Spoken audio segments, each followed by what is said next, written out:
Welcome to the deep dive. Today, we are diving into, well, a really fascinating stack of material.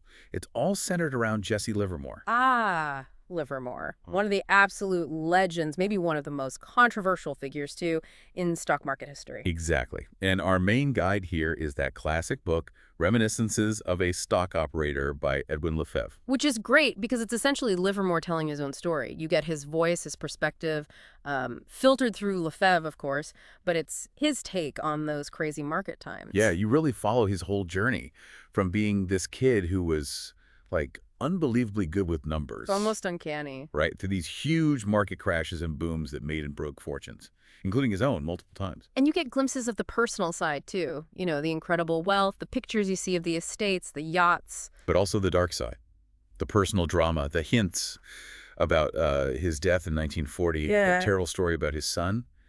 It wasn't just the market that had ups and downs. No, it was a life of extreme highs and, frankly, devastating lows. But for this deep dive, we really want to focus on pulling out the key lessons, the surprising insights you can get from his own account of that wild career. Okay, so where does it all kick off for the man they'd eventually call the boy plunger? It starts really simply. Right out of grammar school, lands a job as a board boy, chalking up stock quotes in a brokerage office. But he wasn't just any board boy. No, he was, well, extraordinary with numbers. Apparently, he did something like 3 years of arithmetic in just 1 year at school. And he could just remember the prices flashing by on the board, like photographic memory stuff. And here's what I find fascinating. He said, at first it wasn't about the stocks, the companies. Not at all. It was just the numbers changing. He got obsessed with the behavior of the prices themselves. Started seeing patterns, habits, he called them. Yeah, habits, parallels between how prices moved. He felt they created precedents for what might happen next. Pure tape reading right from the start. Observing price action.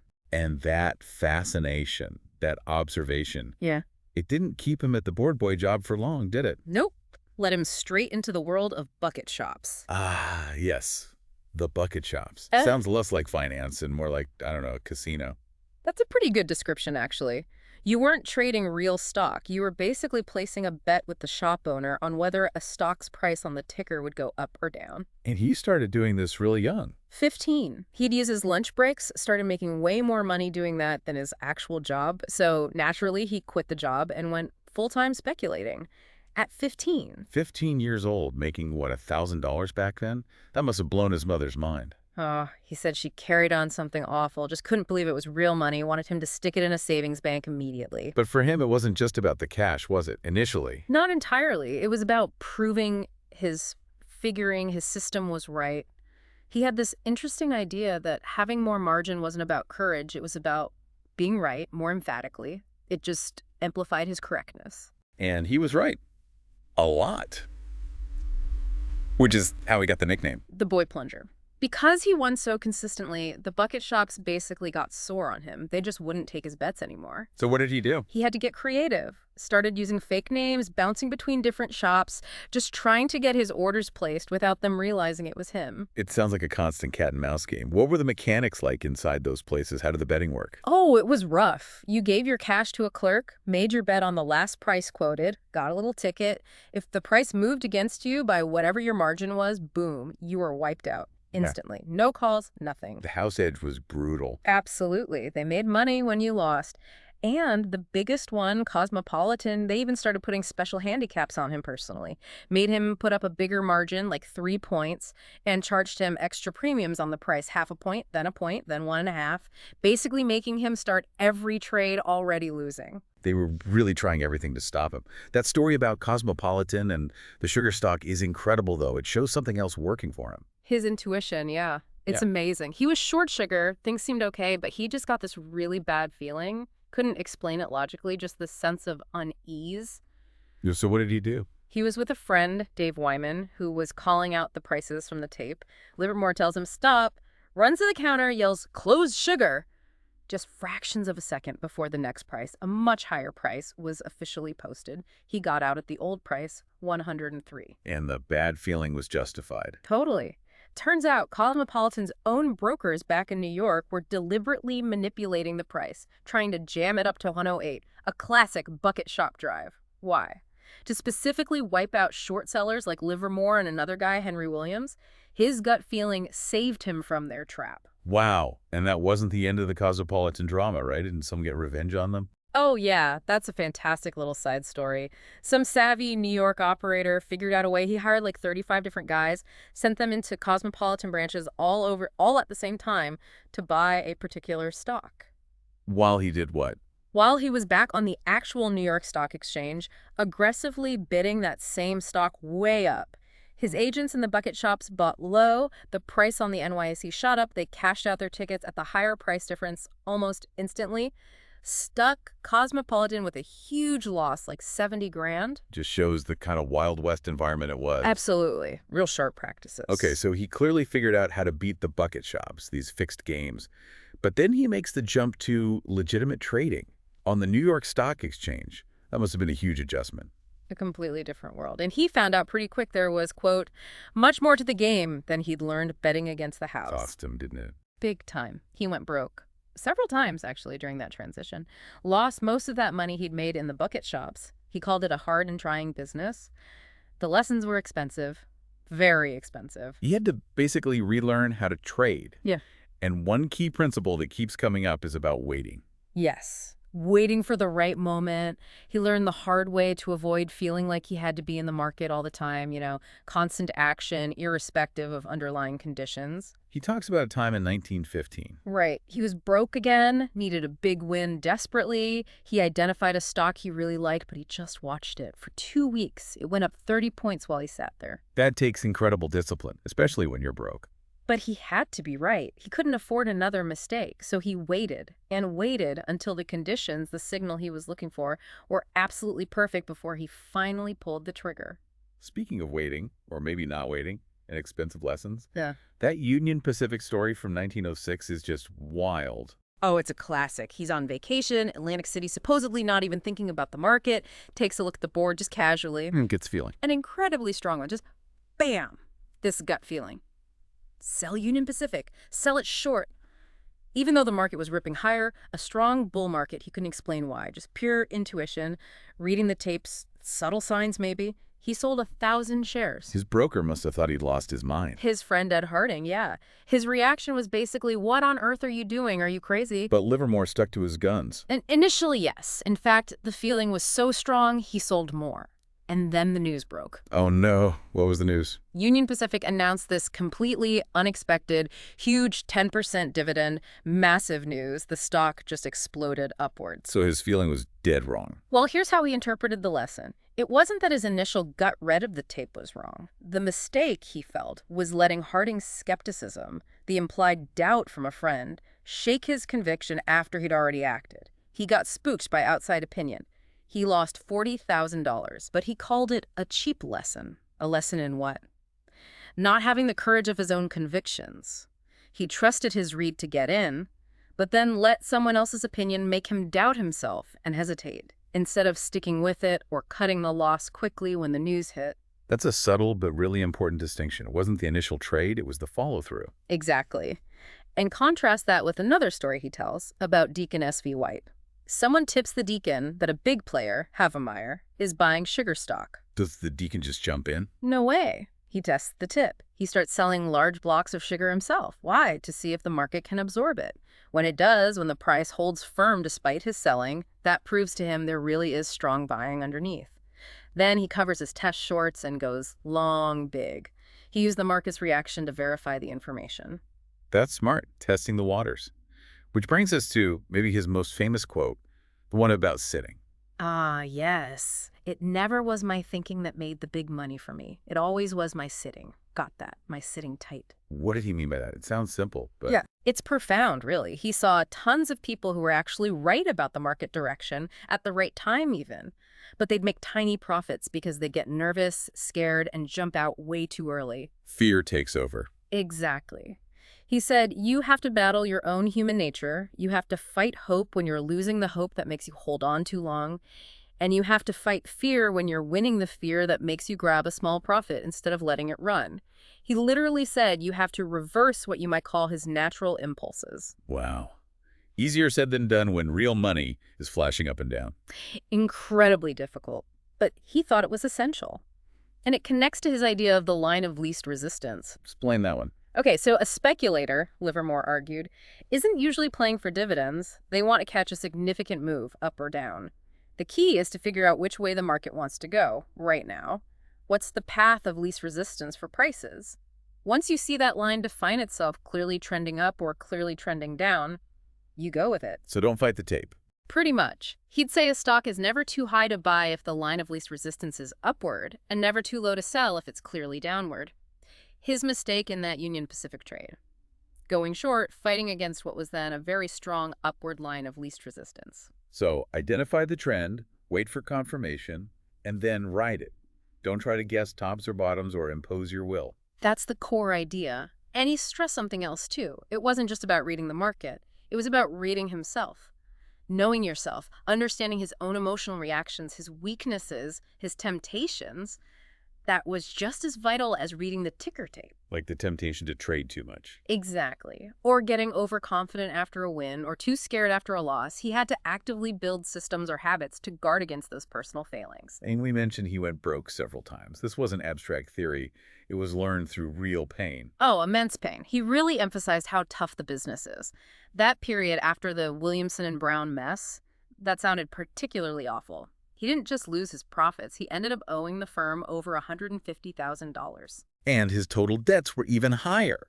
At one point, yeah, over $1 million in market debts. Think about that. In early 20th century money, it's staggering, ruinous. How did he describe dealing with that? He talked about the humiliation, creditors hounding him, Johnny on the spot, he called them, seeing his bankruptcy plastered in the newspapers, feeling ashamed to even go out in public, just deeply mortifying. But then, relief. That seems counterintuitive. Yeah, it's interesting. He said once the initial shock and constant hounding wore off a bit, there was a strange kind of relief. Why? Because it forced him to stop worrying about the creditors every second and allowed him to focus his entire mind back on the market, on figuring out how to get back in the game. He called it a critical period. Yes. He knew he couldn't rush it. He had to rebuild mentally and financially. He had to wait again for that exact psychological moment for his comeback trade. The conditions had to be perfect. And that's when he literally hid out. To avoid temptation. That's right. For 6 weeks, he actively avoided going near his broker's office, Williamson and Brown. He knew if he went there, saw the tape, felt the action, he'd be tempted to trade too soon before his setup was right. It was a deliberate act of self-preservation against his own impulses. Incredible self-awareness born from failure. Let's shift to some specific tactics he used. He mentions round numbers being important. Yeah, that's something he picked up way back in the bucket shops, but kept using. Stocks breaking through key levels like 100, 200, 300. He saw that as often signaling strong momentum, a sign the stock had cleared resistance and was likely to keep going. He used it with Anaconda early on, bought after it broke 200, sold around 260 shortly after. And this ties directly into that Bethlehem Steel comeback story in 1915, right? Combining the round number principle with his patience. That was his big chance to get back on his feet after being broke. He was bullish on Bethlehem Steel, but he watched it creep up towards 100 for 6 weeks. Resisted buying at 95, 96, 97. Because the key was breaking 100. That was his signal. The confirmation of the upward thrust he was waiting for. So the moment it crossed 100, trading between 98 and 99 on the way up, then he bought his first 500 shares. And it worked immediately. Like a charm. Shot up, closed near 115 that same day. He bought another 500 the next day, and it roared up to 135. So that agonizing 6-week wait turned into a massive win in just a couple of days. Huge. It put him back in the game. He said, "There is a great deal in starting right." That discipline earned him the stake he needed to trade bigger again. Of course, not everything is controllable. He mentions the Lusitania break. Right. A reminder that external shocks happen. The sinking of the Lusitania hit the market hard. It was an accident in market terms, unpredictable, unavoidable. Even the best analysis can't protect you from something like that. A reminder, maybe mostly to himself, that you can't be uniformly right. Okay, let's dig into his views on manipulation and tips. This is really eye-opening stuff. Yeah, he had a very pragmatic, almost detached view of manipulation. Sometimes called it just common merchandising. Other times a bit more cynically, like well-dressed thimble rigging. But what was the goal, usually? Often, he believed, the main goal wasn't just to pump the price up, but to allow insiders or large holders to sell a big block of stock, to distribute it to the public at the best possible price by manufacturing demand. And he mentioned calls being part of this. Options to buy. Very often, a manipulator might get calls at prices well above the current market. Then they'd work to make the stock look attractive, get it moving up, maybe let it rise naturally a bit first, establish that upward line of least resistance. So other traders would notice. Exactly. Speculators see the action, see the rising price, maybe hear some planted rumors or tips, and they start buying. The manipulator then feeds that buying demand by selling the stock they already hold, or by exercising their calls and selling that stock. They're essentially unloading into the rally they helped create, selling on balance. The Imperial Steel example seems like a perfect case study of this. Textbook, as he described it. Good company, but the stock was dead. Nobody wanted it. Insiders had a huge block, 100,000 shares they needed to sell. They hired Livermore. But he didn't just pump it. No, his fee was in calls, from 70 up to 100. His job was to carefully absorb stock around 70, get the price moving upwards steadily, making that upward trend obvious on the tape's infallible bull tip, as he put it. And traders bit. They did. They saw the movement and jumped in. Livermore then simply filled their buy orders, selling the stock he'd accumulated and the stock from his calls.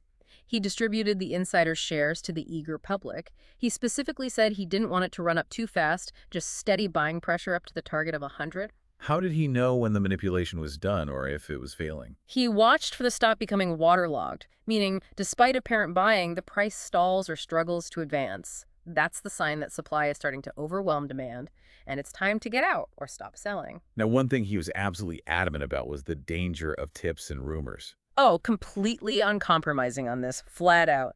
Nobody can make big money on what someone else tells him to do. All his big successes, he claimed, came from his own analysis, his own judgment, reading the tape, not from tips. Because if you buy on a tip, You have to sell on a tip. What happens when the tipster disappears or is wrong next time? You're lost. You have no basis for your own decisions. that Percy Thomas Cotton story sounds like it really hammered this home for him personally. Oh, it was brutal.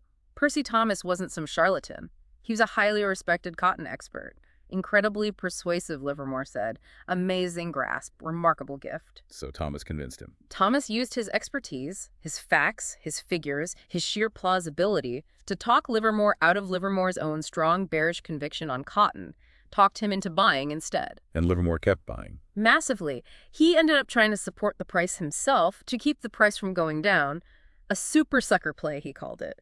Accumulated this enormous position, like 440,000 bales, and was sitting on a gigantic loss. So the danger wasn't just bad tips, but even credible experts undermining your own judgment. That was his takeaway. You might not be argued out of a conviction, but you can be talked into a state of uncertainty and indecision. And for a trader, that's fatal. You lose your clarity, your decisiveness. How did he get out of that mess? Pure luck, basically. A newspaper mistakenly reported he was trying to corner the cotton market. That false rumor created a surge of public buying, and he was able to unload a big chunk of his position profitably into that artificially created demand. An accident, he called it. Wow. Saved by fake news he didn't even start. Right. And it's funny, he tells other tip stories, too. Like John W. Gates telling another guy, Westlake, "Thanks for the tip, I made $60,000 by coppering it," meaning doing the exact opposite. Westlake's reply. Supposedly, Gates, what a rich man I'd be if I had your brains. Then there's that weird story about the broker grabbing the wrong hat by mistake. The war hat. Yeah, finds war inscribed inside, takes it as some kind of divine sign, sells his stock short just before the Spanish-American War breaks out, makes a fortune covering on the panic. A tip from Providence, Livermore called it. Pure randomness. He also described a more complex manipulation using a related company, the tropical trading example. Right, this shows the psychological games. Insiders were pushing up tropical trading, TT stock, for no logical reason. Livermore figured it was manipulation, so he shorted TT. Okay, standard counter-manipulation play. But then, when the insiders used rumors to prop up TT, Livermore did something clever. He started heavily selling the stock of another company, Equatorial Commercial, EC. Why? Because EC was known to be the largest shareholder of TT. Ah, so he wasn't trying to profit from EC itself. No. His goal was to make other traders think that the strength in TT was just a smokescreen, that the real play was insiders secretly dumping their huge EC stake. He figured this would spook people into selling TT, helping his short position. He covered his EC short for a small gain later. So using the interconnectedness and trader psychology against the manipulators, did it work? Partially. It did create selling pressure on TT, but he said he lost paper profits on his main TT short because the insiders acted illogically and kept supporting TT much longer than he thought rational. His lesson there was, stick to the tape. Stick to what the market is doing, not what you think other people should logically do or how you predict they'll react to your moves. Fascinating. He even used his wife's tip against the supposed source, didn't he? The Borneo tin story. Classic Livermore move. His wife gets a hot tip on Borneo tin from a guy named Weisenstein. Livermore knows Weisenstein is sharp. He instantly suspects Weisenstein tipped his wife, knowing she would tell Jesse, hoping Jesse would start buying and create demand so Weisenstein could sell his stock. So what did Livermore do? Instead of buying, he sold it short. He figured he'd ride Weisenstein's expected selling pressure down, turning the manipulation back on the manipulator. He really spent time detailing how insiders use the media, anonymous sources, bullish news, all to unload stock. Yeah, he laid out the pattern very clearly. Step 1. Insiders quietly buy up stock. Step 2. Price starts rising. Step 3.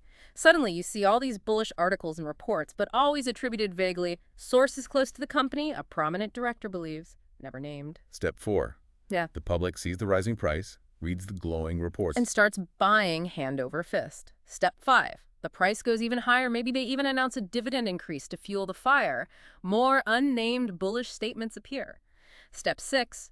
Insiders happily sell their accumulated shares into this frantic public buying at high prices, distribution complete. And he pointed out the double standard, right? Bear rumors get slammed, but bull hype. Exactly. He said bear raids were frowned upon, investigated. But these bullish campaigns, often based on outright lies or exaggerations, which he argued cost the public far more money by sucking them in at the top, seem to happen constantly without consequence. He even gave an example of brokers getting in on it. Yeah, insiders giving friendly brokerage heads stock below the market price as a favor. Those brokers then strongly recommend the stock to their own clients, creating the buy orders the insider needs to sell their main position at a profit.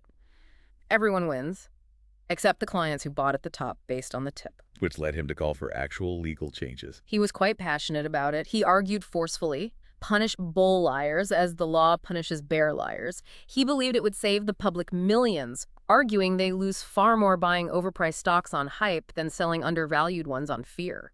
He used that massive stock collapse, probably New Haven Railroad, from $255 down to $12. He said that wasn't bears. No, he insisted it was relentless, continuous insider selling. They knew the company was rotting from the inside, but the public, fed bullish stories, kept buying all the way down. The insiders knew the truth. The public didn't. Okay, let's wrap up with what he called his masterpiece, his most successful manipulation, consolidated stove. Right, chapter 24. His friend Jim Barnes had 100,000 shares stuck with a bank that needed selling. Plus, other pool members, Wolf, Kane, Gordon, were also loaded up with stock they couldn't move.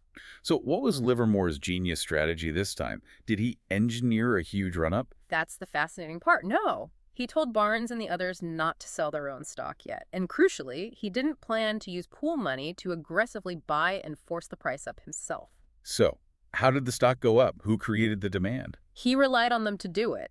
Barnes and the other insiders went out and tipped the living daylights out of Consolidated Stove. Livermore said the street was flooded with red-hot tips. Suddenly, everyone wanted the stock nobody cared about a week earlier. So the demand was entirely manufactured by the insiders' tipping campaign. Precisely. Buy orders poured in from everywhere. And what did Livermore do? He simply sat back and executed the sell orders for the bank's 100,000 shares, feeding them into this wave of tip-driven public buying as the price rose. So he didn't have to buy a single share first? Didn't have to push the price? Nope. Just pure selling into demand created by others. The only cost was the commission on the shares sold for the bank. Minimal risk, minimal effort for him. And he had a run-in with Wolf, one of the pool members. Yeah, Wolf apparently got greedy. He started buying CS stock himself below 40, a level where Livermore had a call option, and where pool money was theoretically supposed to provide support. Wolf's plan was likely to unload his shares onto Livermore when Livermore presumably started pushing the price much higher. Livermore caught him. Oh, yeah. Livermore called him out, basically said, I know what you're doing. You and your buddies tipped everyone under the sun thinking I was going to be the sucker, the bag holder, who bought all your stock when I drove the price up.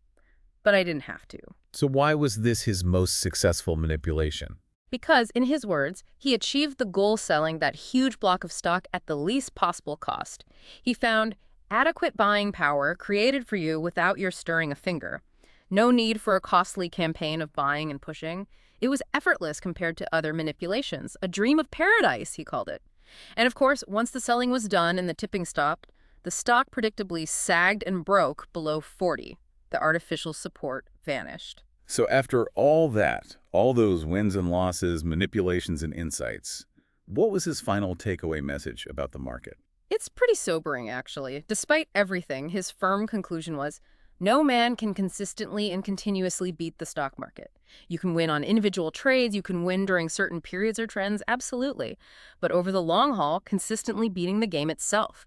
He thought it was impossible. 10 tips. Especially dangerous. He said inside tips ruin people faster than market crashes or other disasters. And ultimately, there's no easy path, no asphalt boulevard to success in speculation. It's hard work, constant learning, and requires immense self-control. Wow.